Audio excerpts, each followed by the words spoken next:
नमस्कार। उत्थान अकेडमी के ऑनलाइन प्लेटफॉर्म पर आपका स्वागत है। जैसा कि आप लोग जानते हैं कि हम मूल अधिकारों के बारे में पढ़ रहे थे, जिनका उल्लेख भारतीय संविधान के अनुच्छेद 3 में किया गया है, जिसमें हमने समानता का अधिकार पढ़ लिया था और स्वतंत्रता का अधिकार पढ़ लिया था। आज बारी है शोषण के विरुद्ध अधिकार की। आज हम शोषण के विरुद्ध अधिकार के बारे में पढ़ेंगे। उससे पहले हमने जो कल की क्लास थी उसमें स्वतंत्रता का अधिकार पढ़ा था, उसको हम थोड़ा रिवाइज करेंगे। पहले स्वतंत्रता का अधिकार, स्वतंत्रता का अधिकार, स्वतंत्रता का अधिकार, ठीक है। स्वतंत्रता का अधिकार ये कहां से कहां तक था? ये था आपका 19 से लेके 22 तक, ठीक है। इसमें हमने अनुच्छेद 19 में क्या था? अनुच्छेद 19 में था वाक स्वतंत्र संबंधित कुछ स्वतंत्रताएं। 19 जो अनुच्छेद 19 है उसमें मूल संविधान में कितनी स्वतंत्रताएं प्रदान की गई थी? उसमें 7 स्वतंत्रताएं प्रदान की गई थी। वर्तमान में कितनी है? 6 हैं। आइए हम उनको देखते हैं कौन कौन सी थी। 19A में है, अगर 19A में हम देखें तो भाषण एवं अभिव्यक्ति की स्वतंत्रता, भाषण एवं अभिव्यक्ति, भाषण एवं अभिव्यक्ति, भाषण एवं अभिव्यक्ति की स्वतंत्रता है, ठीक है। किसी भी व्यक्ति को बोलने का अधिकार है, वह अपने विचारों को प्रकट कर सकता है, उसको अभिव्यक्ति की आज़ादी है, बोलकर, सुनकर, कार्टून बनाकर, लिखकर, ठीक है, मौन रहकर कैसे भी अपने विचारों को व्यक्त कर सकता है, ठीक है। जो भाषण एवं अभिव्यक्ति की स्वतंत्रता है, इसी के अंतर्गत प्रेस की स्वतंत्रता शामिल है। प्रेस की स्वतंत्रता भी किसमें शामिल है? 19A में है, ठीक है। जो सूचना का अधिकार है, सूचना का अधिकार, क्योंकि जब तक सूचना प्राप्त नहीं होगी तब तक आप उसको अभिव्यक्त कैसे कर पाओगे, तो इसको भी किसमें शामिल किया गया है? 19A में ही शामिल किया गया है, ठीक है। इसके बाद आता है बी में क्या था? बी में था आपका सम्मेलन करने की स्वतंत्रता, निरायुध सम्मेलन करने की स्वतंत्रता किसमें था? अनुच्छेद 19B में। सी में क्या था? सी में संघ बनाने की स्वतंत्रता दी गई थी। इसके बाद इसमें सहकारी समितियां जोड़ी गई, सहकारी समिति, सहकारी समिति जोड़ी गई। किस संविधान संशोधन के द्वारा जोड़ी गई? ये जोड़ी गई थी आपकी 97वां संविधान संशोधन। किसके द्वारा? 2011 द्वारा। 2011 में 97वां संविधान संशोधन किया गया। उसके तहत जो सहकारी समितियों की स्थापना थी उसको मूल अधिकार बना दिया गया, ठीक है। इसके बाद हम देखेंगे डी में क्या है? 19D में है संचरण, यानी कि भारत के प्रत्येक व्यक्ति को भारत राज्य के अंतर्गत घूमने की स्वतंत्रता होगी, वह चाहे उस राज्य में घूमने के लिए जा सकता है, ठीक है। इसमें इसके बाद आता था ई में क्या था? ई में किसी भी राज्य में बस जाने का या निवास करने की स्वतंत्रता थी, बस जाने की या निवास करने की स्वतंत्रता थी। कोई भी यदि MP का व्यक्ति है तो वह यूपी में बस सकता है, पंजाब का व्यक्ति है तो वह तमिलनाडु में बस सकता है, किसी के खिलाफ कोई रोक टोक नहीं की जाएगी, ठीक है। एफ था, एफ में था आपका संपत्ति का अधिकार, संपत्ति का अधिकार, ठीक है। संपत्ति के अधिकार जब मूल संविधान था उसमें था, लेकिन 44वें संविधान संशोधन 1978 के द्वारा इसको हटा दिया गया, ठीक है। इसको हटा दिया गया, कैंसिल कर दिया गया है। अब इसको एक विधिक अधिकार बना दिया गया है और उसको 300A या 300 का में रख दिया गया है। कौन सा? संपत्ति का अधिकार। अब संपत्ति का अधिकार मूल अधिकार नहीं है, ठीक है। इसके बाद हमने देखा था जी में क्या है? व्यापार या उपजीविका। कोई भी व्यक्ति अपनी आजीविका को चलाने के लिए किसी भी तरीके का व्यापार, अपनी पसंद का व्यापार कर सकता है, कोई रोक टोक नहीं की जाएगी, ठीक है। इसके बाद हम देखेंगे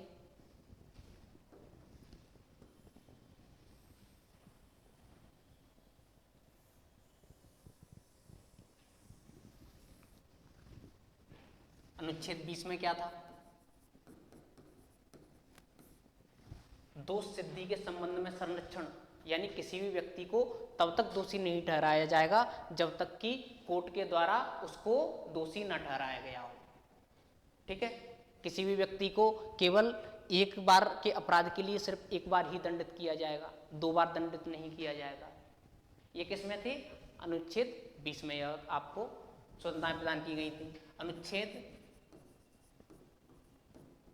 21 प्राण एवं दैहिक स्वतंत्रता, किसी भी व्यक्ति को उसके प्राण एवं दैहिक स्वतंत्रता से केवल विधि द्वारा स्थापित प्रक्रिया के द्वारा ही वंचित किया जा सकेगा, अन्यथा नहीं। ठीक है, इसमें शामिल थे आपके स्वच्छ पर्यावरण का अधिकार है, वह भी इसमें शामिल है। ठीक है, इसके जो आपके एक मेहता जी थे, MC मेहता, बनाम भारत संघ केस चला, उसके तहत NGT की स्थापना हुई, नेशनल ग्रीन ट्रिब्यूनल की स्थापना हुई 2010 में। ठीक है, और जो निजता का अधिकार है आपका, निजता का अधिकार किसमें शामिल है?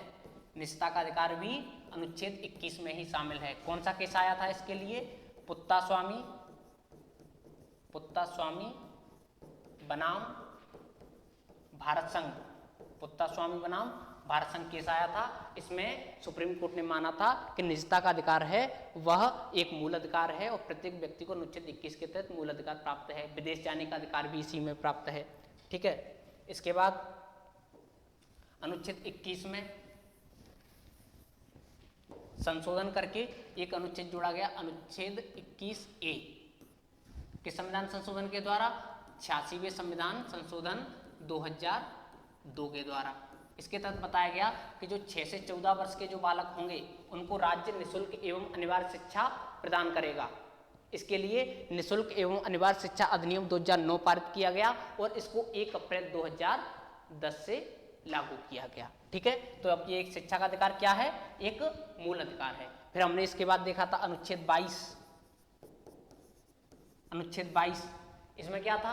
गिरफ्तारी के, अगर किसी व्यक्ति को गिरफ्तार कर लिया जाता है तो उसको कौन कौन सी सुविधाएं प्राप्त होंगी, क्या क्या अधिकार उसके, क्या क्या संरक्षण होंगे उसके। तो उसमें हमने देखा था कि कारण जानने का अधिकार होगा कि अगर मेरी गिरफ्तारी की गई है तो आप उसका कारण बताइए। ठीक है, अपने जो फेवरेट वकील है, मनपसंद वकील है, उससे सलाह परामर्श करने का अधिकार होगा। और तीसरा, 24 घंटे के अंदर जो मजिस्ट्रेट है उसके समक्ष पेश होने का अधिकार होगा। यह 3 प्रकार के अधिकार किसके अंतर्गत दिए गए हैं? अनुच्छेद 22 के अंतर्गत दिए गए हैं।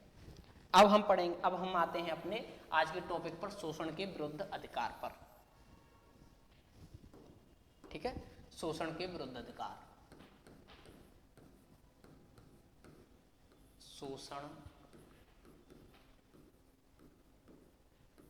शोषण के विरुद्ध अधिकार,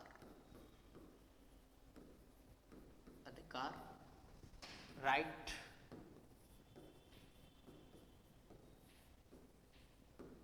अगेंस्ट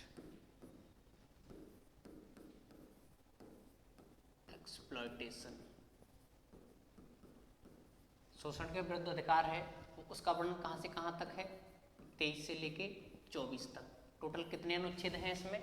2 अनुच्छेद हैं। शोषण के विरुद्ध अधिकार का उद्देश्य भारत के किसी भी व्यक्ति के साथ किसी भी तरीके का शोषण ना हो। ठीक है, इसके लिए यह लाया गया। इसमें हम पहले पढ़ेंगे अनुच्छेद 23 के बारे में। अनुच्छेद 23 क्या कहता है? अनुच्छेद 23 कहता है कि मानव दुर्व्यापार,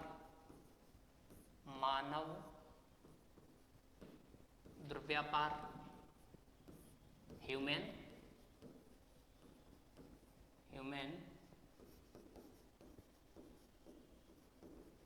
ट्रैफिकिंग। ठीक है, ह्यूमन ट्रैफिकिंग। दूसरा, बंधुआ मजदूरी,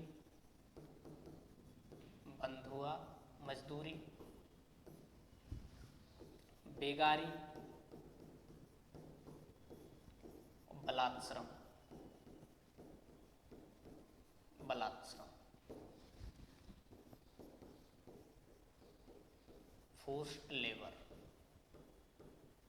फोर्स्ड लेबर, बेगारी, बंधुआ मजदूरी, बॉन्डेड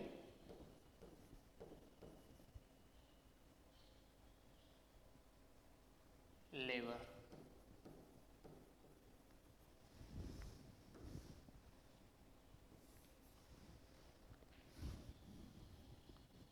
ठीक है, मानव दुर्व्यापार, ह्यूमन ट्रैफिकिंग, इसका क्या होगा?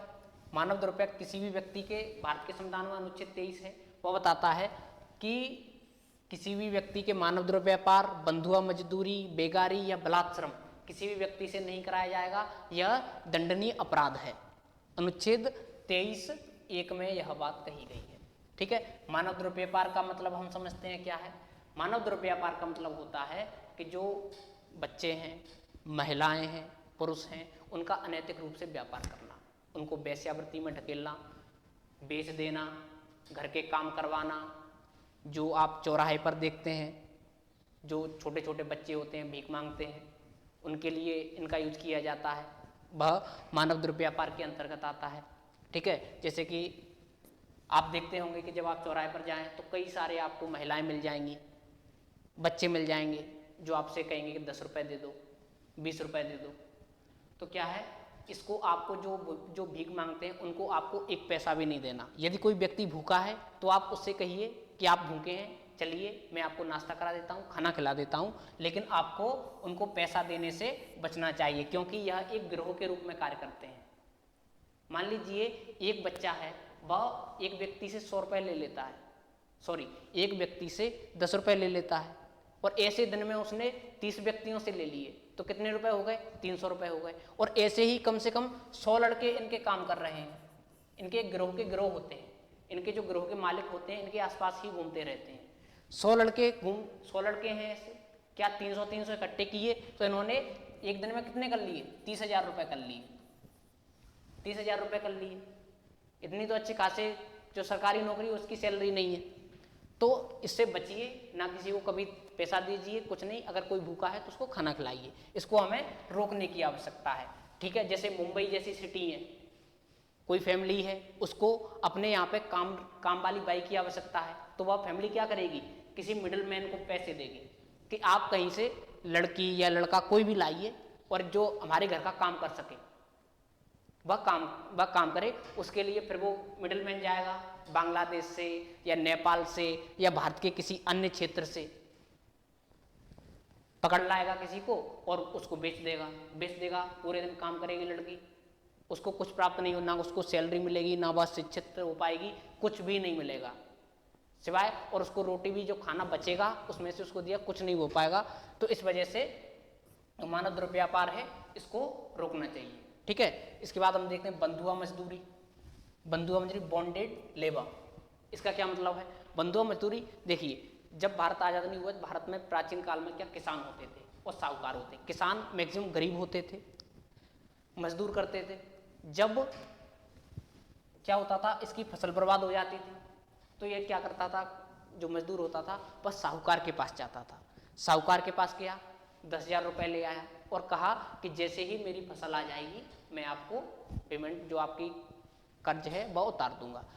उसने कर्ज ले आया, फसल बोई, फसल पानी की वजह से नष्ट हो गई या सूखे की वजह से नष्ट हो गई, तो वह पैसा नहीं दे पाया।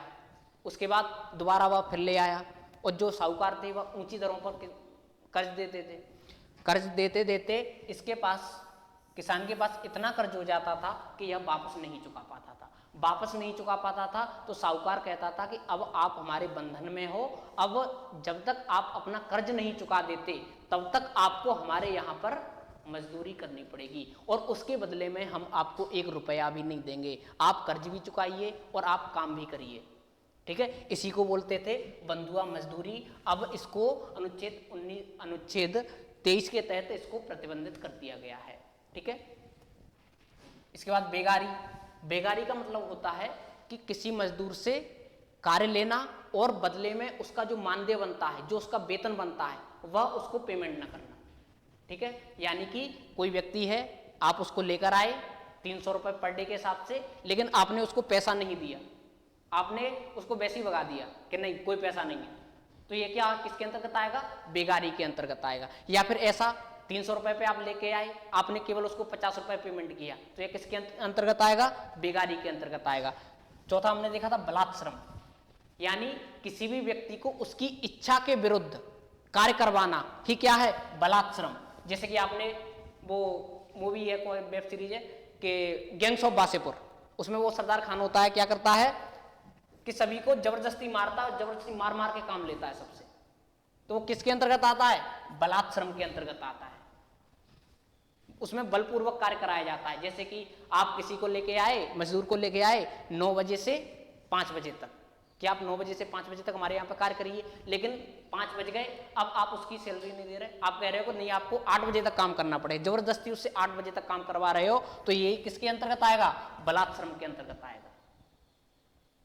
ठीक है, इसके लिए, इसको नियंत्रित करने के लिए संसद को अनुच्छेद 35 के तहत शक्ति दी गई है कि जो अनुच्छेद 23 को लागू करने के लिए संसद किसी भी तरीके का कानून बना सकती है। इसको ध्यान में रखते हुए अनैतिक, संसद ने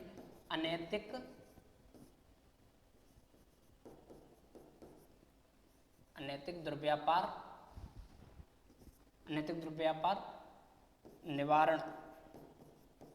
निवारण अधिनियम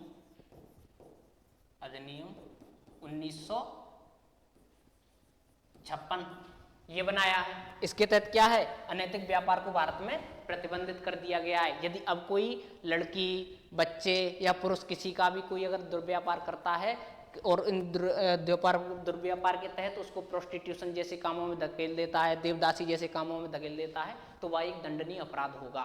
ठीक है, इसके बाद इन्होंने एक और बनाया जो बंधुआ मजदूरी है, इसके लिए बनाया बंधुआ मजदूरी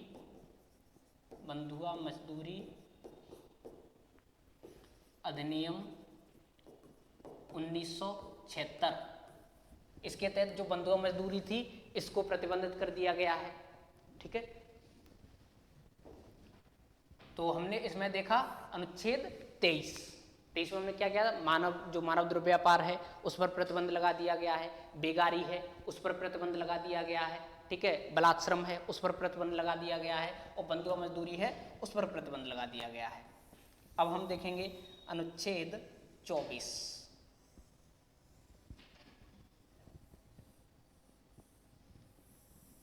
हाँ, अब अनुच्छेद जो 23 था, 23A में तो हमने वो देखा था क्या क्या अपराध होगा। अब अनुच्छेद 23 में दूसरा पार्ट भी है, 23(2). इसमें कहा गया है कि राज्य किसी भी व्यक्ति को उसकी इच्छा के विरुद्ध सार्वजनिक उद्देश्यों को प्राप्त करने के लिए अनिवार्य सेवा लागू कर सकता है। किसी भी व्यक्ति से अनिवार्य सेवा शर्तें लागू कर सकता है, अनिवार्य सेवा ले सकता है, जैसे कि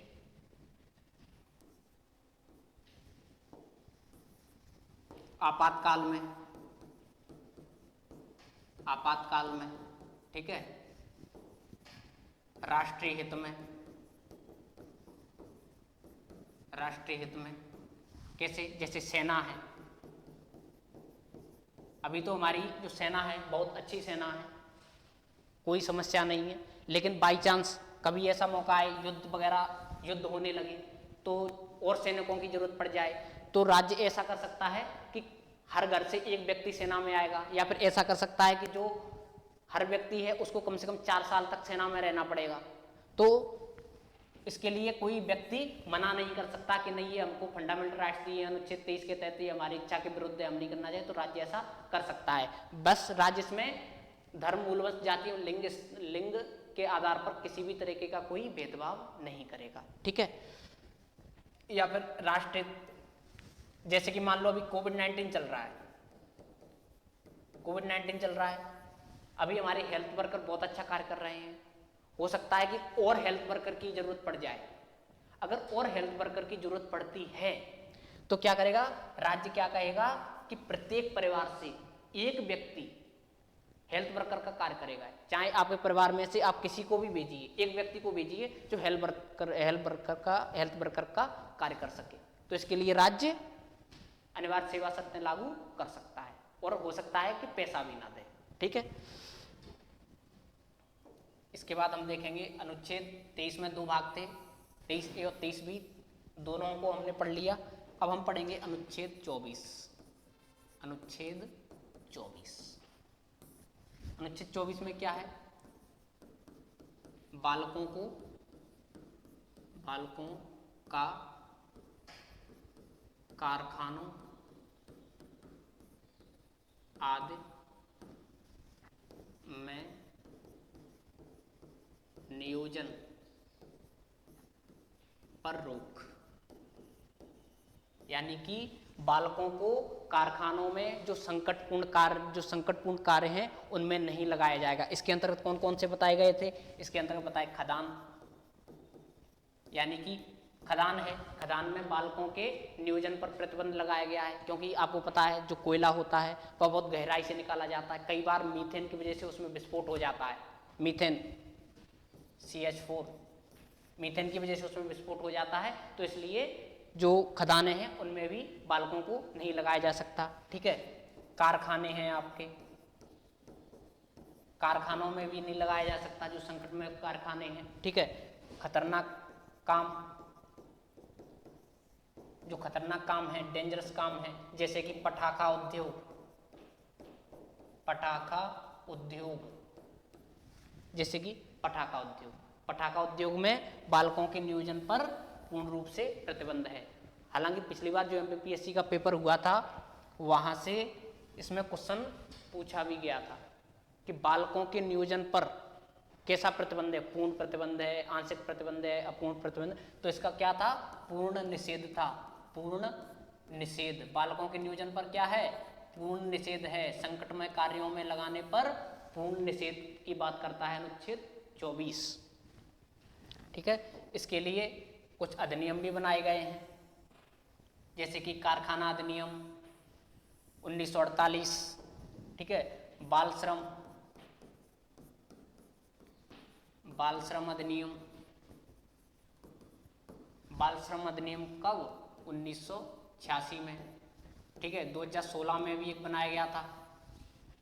इसके तहत जो हमारा शोषण के विरुद्ध अधिकार था वह हमने पूरा कर लिया है। अब हम पढ़ेंगे धार्मिक स्वतंत्रता का अधिकार।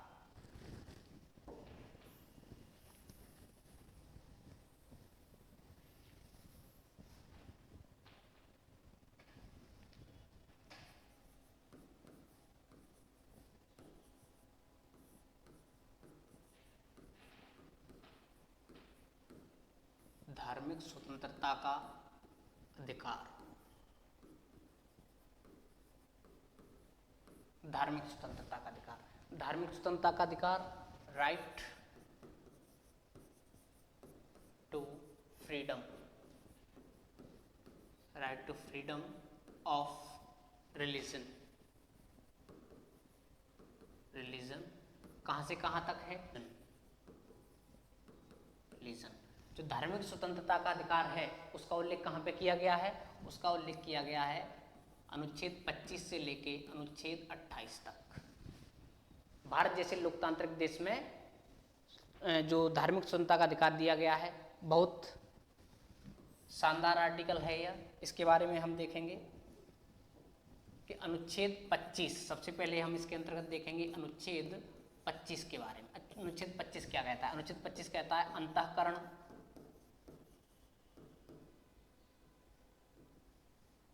अंतःकरण धर्म को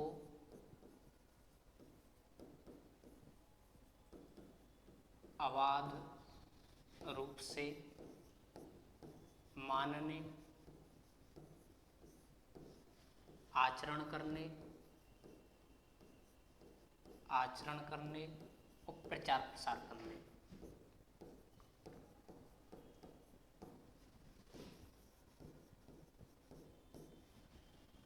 अनुच्छेद 25 कहता है कि प्रत्येक व्यक्ति को भारत में, चाहे वह देशी हो या फिर विदेशी हो, अंतःकरण की स्वतंत्रता, धर्म को अबाध रूप से मानने की स्वतंत्रता, आचरण करने की स्वतंत्रता और प्रचार, अपने धर्म के प्रचार प्रसार करने की स्वतंत्रताएं प्राप्त होंगी। जैसे अंतःकरण मतलब कोई भी व्यक्ति है, हिंदू है, वह किस देवी देवता को मानना चाहता है, उसके अंदर क्या चल रहा है, वह उसके अनुसार उस देवी देवता की पूजा करेगा। मान लो कोई हिंदू है, उसको उसको ईसाई धर्म पसंद है, उसके अंदर से, उसका अंदर का चाहता है, अंदर की जो आत्मा है वह चाहती है कि हम ईसाई धर्म को फॉलो करें, तो वह अंदर अंतःकरण की आत्मा की बात सुनते हुए अंतःकरण की अपनी इच्छा के अनुसार पालन कर सकता है, ईसाई धर्म को मान सकता है। ठीक है, धर्म को अबाध रूप से मानने की स्वतंत्रता, कोई व्यक्ति अपने धर्म को बिना किसी रोक टोक, बिना किसी झिझक के मान सकता है। आचरण करने की स्वतंत्रता, कोई व्यक्ति अपने धर्म के अनुसार आचरण कर सकता है, रीति रिवाज हैं जो भी उस धर्म के, उसके अनुसार अपने जीवन यापन कर सकता है। ठीक है, जैसे कि आचरण है, जो आपके सिख होते हैं, सिख, आपको पता है सिख कृपाण धारण करते हैं। अब आप कहोगे जो कृपाण धारण करना है वह अनुच्छेद 19B का उल्लंघन है। क्यों? क्योंकि अनुच्छेद 19B में कहा गया है कि निरायुध सम्मेलन का अधिकार है, लेकिन जब सिख हैं वह गुरुद्वारे में अरदास करने के लिए जाते हैं, गुरुद्वारे में जब वह अरदास करने के लिए जाते हैं तो कृपाण धारण किए रहते हैं, तो इसका मतलब तो यह उल्लंघन हुआ तो नहीं। इसमें बताया गया है कि जो कृपाण धारण करना है वह सिख धर्म का कृपाण धारण करना जो अनुच्छेद 25 के तहत जो आचरण की स्वतंत्रता का अधिकार है उसके अंतर्गत आता है, ना कि 19B का उल्लंघन करता है। ठीक है, जैसे कि एक आपकी जैन धर्म है, जैन धर्म की एक प्रथा है संथारा प्रथा। संथारा प्रथा में क्या होता है कि जब व्यक्ति बुढ़ा हो जाता है तो वह केवल प्राप्ति हेतु क्या करता है, वह खाना पीना छोड़ देता है और धीमे धीमे वह मौत की ओर अग्रसर होता है, जिससे कि उसको मोक्ष मिल सके। लेकिन इसी को उद्देश्य मानते हुए कुछ लोगों ने सुप्रीम कोर्ट में केस कर दिया कि ये देखो जो अनुच्छेद 21 है आपका, यह क्या कहता है, प्राण एवं दैहिक स्वतंत्रता, और आपको पता हो धारा 309 के तहत यदि कोई आत्महत्या करता है तो वह एक दंडनीय अपराध होता है। यदि आत्महत्या करने वाला बच जाता है तो उसको दंडित भी किया जाता है। लेकिन अब इन्होंने कहा कि अनुच्छेद 21 के तहत यह अनुच्छेद 21 का उल्लंघन है, कोई व्यक्ति आत्महत्या की ओर अग्रसर हो रहा है, तो उन्होंने कहा नहीं, सुप्रीम कोर्ट ने कहा कि नहीं, जो संतारा प्रथा है वह धर्म के आचरण के अंतर्गत शामिल है। ठीक है, ऐसे ही जो हिजाब पहनना है, मुस्लिम महिलाएं हिजाब पहनती हैं, वह किसके अंतर्गत आता है, धार्मिक आचरण की स्वतंत्रता के अंतर्गत आता है। इसमें याद रखिए कि जो धर्मांतरण है वह शामिल नहीं है, ये तो इस आपके मूल अधिकार हो गए। इसके लिए केस आया फादर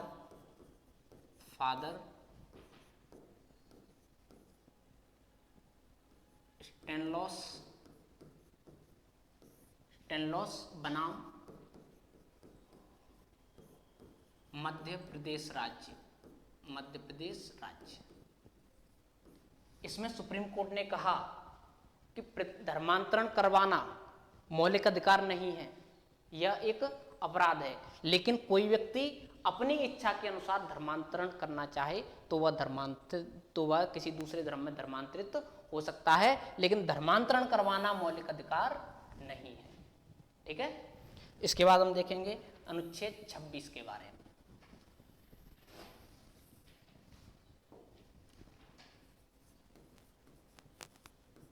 अनुच्छेद 26 क्या कहता है?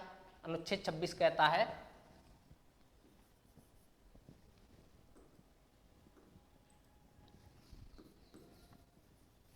धार्मिक कार्यों के प्रबंध की स्वतंत्रता। धार्मिक कार्यों के प्रबंध की स्वतंत्रता, इसके अंतर्गत क्या क्या आता है? इसके अंतर्गत आएगा पहला हम देखें स्थापना, ठीक है, प्रबंधन, संपत्ति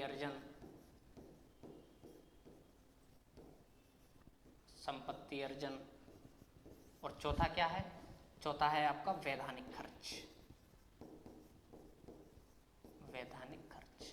देखिए, जो आपका अनुच्छेद 25 था वह व्यक्तिगत स्वतंत्रता की बात कर रहा था, इंडिविजुअल व्यक्तिगत स्वतंत्रता। उसमें क्या गया था कि कोई भी व्यक्ति अपने धर्म के अनुसार आचरण कर सकता है, ठीक है, अबाध रूप से मान सकता है, प्रचार प्रसार कर सकता है, तो वह व्यक्तिगत स्वतंत्रता थी। इसमें क्या है, जो अनुच्छेद 26 है, अनुच्छेद 26 सामूहिक स्वतंत्रता की बात करता है।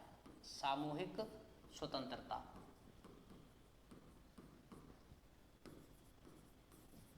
अनुच्छेद 26 किसकी बात करता है? सामूहिक स्वतंत्रता, यानी कि कोई भी किसी भी धार्मिक संस्था की स्थापना कर सकता है, जैसे मंदिर, मस्जिद, गुरुद्वारा, ठीक है, कोई रोक टोका नहीं जाएगा, ठीक है, मंदिर मस्जिद की स्थापना कर सकता, उसके लिए प्रबंधन बना सकता है, उसका प्रबंध कर सकता है कि कैसे कितने लोगों का बोर्ड होना चाहिए, कैसे मंदिर के कार्यों का संचालन किया जाना चाहिए, इसके लिए प्रबंधन कर सकता है, ठीक है। संपत्ति अर्जन, अगर मंदिर का जो कार्य संचालन वह लगातार चलाना है, मंदिर का डेवलपमेंट करना है और कुछ काम करने हैं, तो क्या करेगा, जो लोग हैं वह क्या करें, दान पेटियां रख देंगे मंदिर पे, कि जो भी व्यक्ति आएगा दर्शन करने के लिए आएगा वह दान पेटियों में दान दक्षिणा देके जाएगा। दान दक्षिणा देके जाएगा तो क्या होगा, संपत्ति का अर्जन होगा, और इस संपत्ति का अर्जन वैधानिक रूप से खर्च किया जाएगा, किसी गलत काम में इनका यूज नहीं होगा, बल्कि जो मंदिर के जो कार्य हैं, जो मस्जिद के कार्य हैं, उनके लिए जो उनके हित में है उस कार्य के लिए इसका खर्च किया जाए। जैसे गुरुद्वारे हैं, गुरुद्वारे में आप जाइए तो आपको बिना किसी धार्मिक भेदभाव के आपको लंगर परोसा जाएगा, आपको खाना खिलाया जाएगा। तो ये क्या है, ये वैधानिक एक अच्छे रूप में इनका खर्च किया जाता है, ठीक है, अच्छे कामों में इनका खर्च किया जाता है।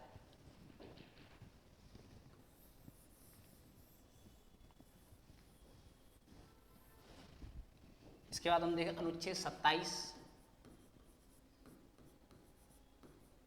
अनुच्छेद 27, अनुच्छेद 27 क्या कहता है कि किसी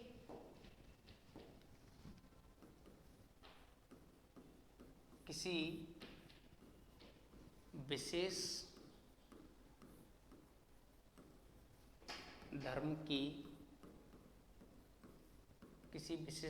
की अभिवृद्धि के लिए करों के संदाय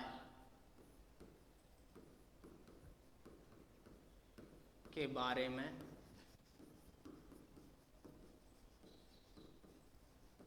स्वतंत्रता, ठीक है, किसी विशेष धर्म की अभिवृद्धि के लिए करों के संदाय के रूप में स्वतंत्रता। इसमें बताया गया है कि राज्य किसी भी व्यक्ति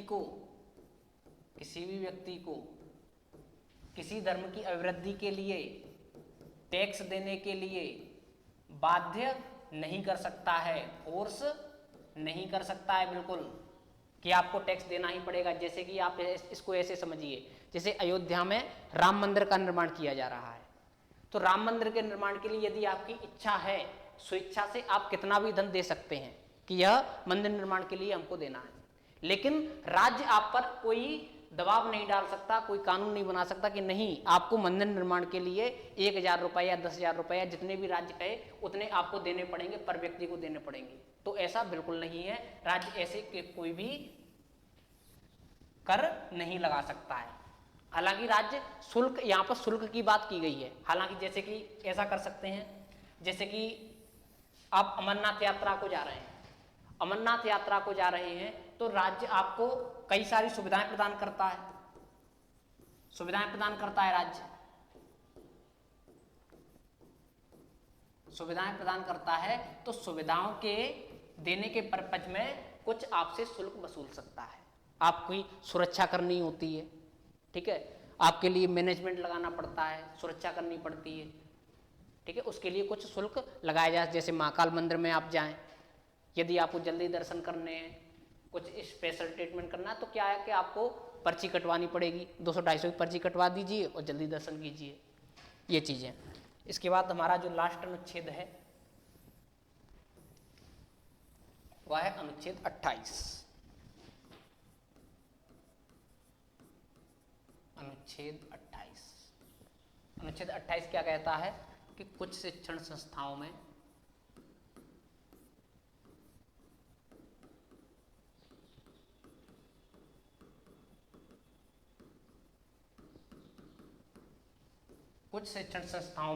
धार्मिक शिक्षा या धार्मिक उपासना से संबंधित स्वतंत्रताएं,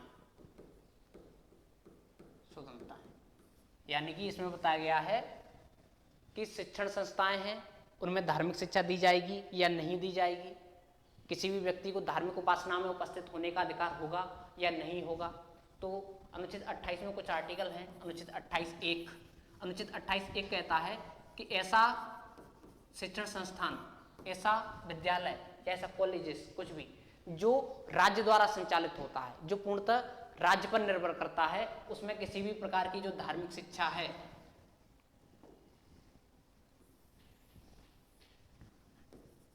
जो धार्मिक शिक्षा है, धार्मिक शिक्षा नहीं दी जाएगी। जो राज्य द्वारा वित्त पोषित है, सरकारी स्कूल है, उसमें किसी भी प्रकार की धार्मिक शिक्षा नहीं दी जाएगी। उसी तरह अनुच्छेद 28(2) में क्या बताया गया है कि ऐसा शिक्षण संस्थान जो राज्य द्वारा वित्त पोषित है लेकिन उसकी स्थापना किसी ऐसे ट्रस्ट के द्वारा हुई है जो जिसमें धार्मिक शिक्षा देना अनिवार्य हो, किसी ऐसे ट्रस्ट के द्वारा हुई है जिसके द्वारा धार्मिक शिक्षा देना अनिवार्य हो, तो उसमें धार्मिक शिक्षा दी जाएगी या दी जा सकती है। ठीक है, इसमें 28(3) में एक और है 28(3). इसमें क्या कहा गया है कि ऐसा कोई विद्यालय जिसकी स्थापना भले से किसी ट्रस्ट के माध्यम से हुई हो, अगर उसमें कोई व्यक्ति पढ़ता है, बालक पढ़ता है, तो उसको धार्मिक शिक्षा में, जो धार्मिक उपासना है, उसमें भाग लेने के लिए बाध्य नहीं किया जा सकता है। अगर कोई बालक है, उसमें इतनी समझ नहीं है कि धार्मिक शिक्षा में पार्टिसिपेट करना चाहिए या नहीं करना चाहिए, तो उसके जो पेरेंट्स हैं, बालक के गार्जियन हैं, उनसे सहमति ली जाएगी कि हम आपके बच्चे को धार्मिक उपासना में शामिल कर रहे हैं, क्या आप सहमत हैं? यदि उसके पेरेंट्स तैयार हैं कि हमको कोई दिक्कत नहीं है, आप कर सकते हैं, तब तो आप धार्मिक शिक्षा में शामिल कर लीजिए, धार्मिक उपासना में शामिल कर सकते हैं। लेकिन अगर पेरेंट्स ने कह दिया कि नहीं, हमारे बच्चे को धार्मिक उपासना में शामिल नहीं किया जाना चाहिए, तो आप उसको धार्मिक उपासना में शामिल नहीं कर सकते। ऐसे ही तमिलनाडु में भी एक केस आया। क्या हुआ कि तमिलनाडु सरकार ने क्या किया कि सभी स्कूलों में वंदे मातरम गीत को अनिवार्य कर दिया। इसके विरोध में कुछ लोग पहुंच गए सुप्रीम कोर्ट। उन्होंने कहा कि नहीं, वंदे मातरम एक धार्मिक उपासना है, धार्मिक शिक्षा है, उसको हम नहीं फॉलो करेंगे। तो सुप्रीम कोर्ट ने कहा कि नहीं, वंदे मातरम धार्मिक शिक्षा या धार्मिक उपासना कुछ नहीं है। वंदे मातरम एक राष्ट्रगीत है और भारत का नागरिक होने के नाते प्रत्येक भारतीय नागरिक का यह कर्तव्य होता है कि वह वंदे मातरम गीत गाए। ठीक है, तो इसको वैध लागू कर दिया गया। वंदे मातरम आज भी हो रहा है तमिलनाडु में। ऐसे ही पिछले साल यूपी में योगी सरकार ने एक ऑर्डर निकाला। उन्होंने कहा कि प्रत्येक जो मदरसा है यूपी के अंतर्गत, जितने भी मदरसे हैं, उनमें राष्ट्रगान अनिवार्य हो, सभी मदरसों में राष्ट्रगान होना चाहिए। तो ये लोग फिर सुप्रीम कोर्ट पहुंच गए कि नहीं, राष्ट्रगान धार्मिक शिक्षा है, धार्मिक उपासना है, ये नहीं होना चाहिए।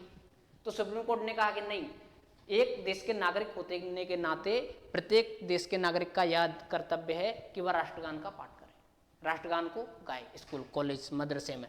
तो यह भी यूपी के स्कूलों में लागू है। ठीक है, तो आज हमने पढ़ा, क्या क्या पढ़ा? आज हमने शोषण के विरुद्ध अधिकार पढ़ा और आज हमने धार्मिक स्वतंत्रता का अधिकार पढ़ा। आज की क्लास में इतना ही। धन्यवाद।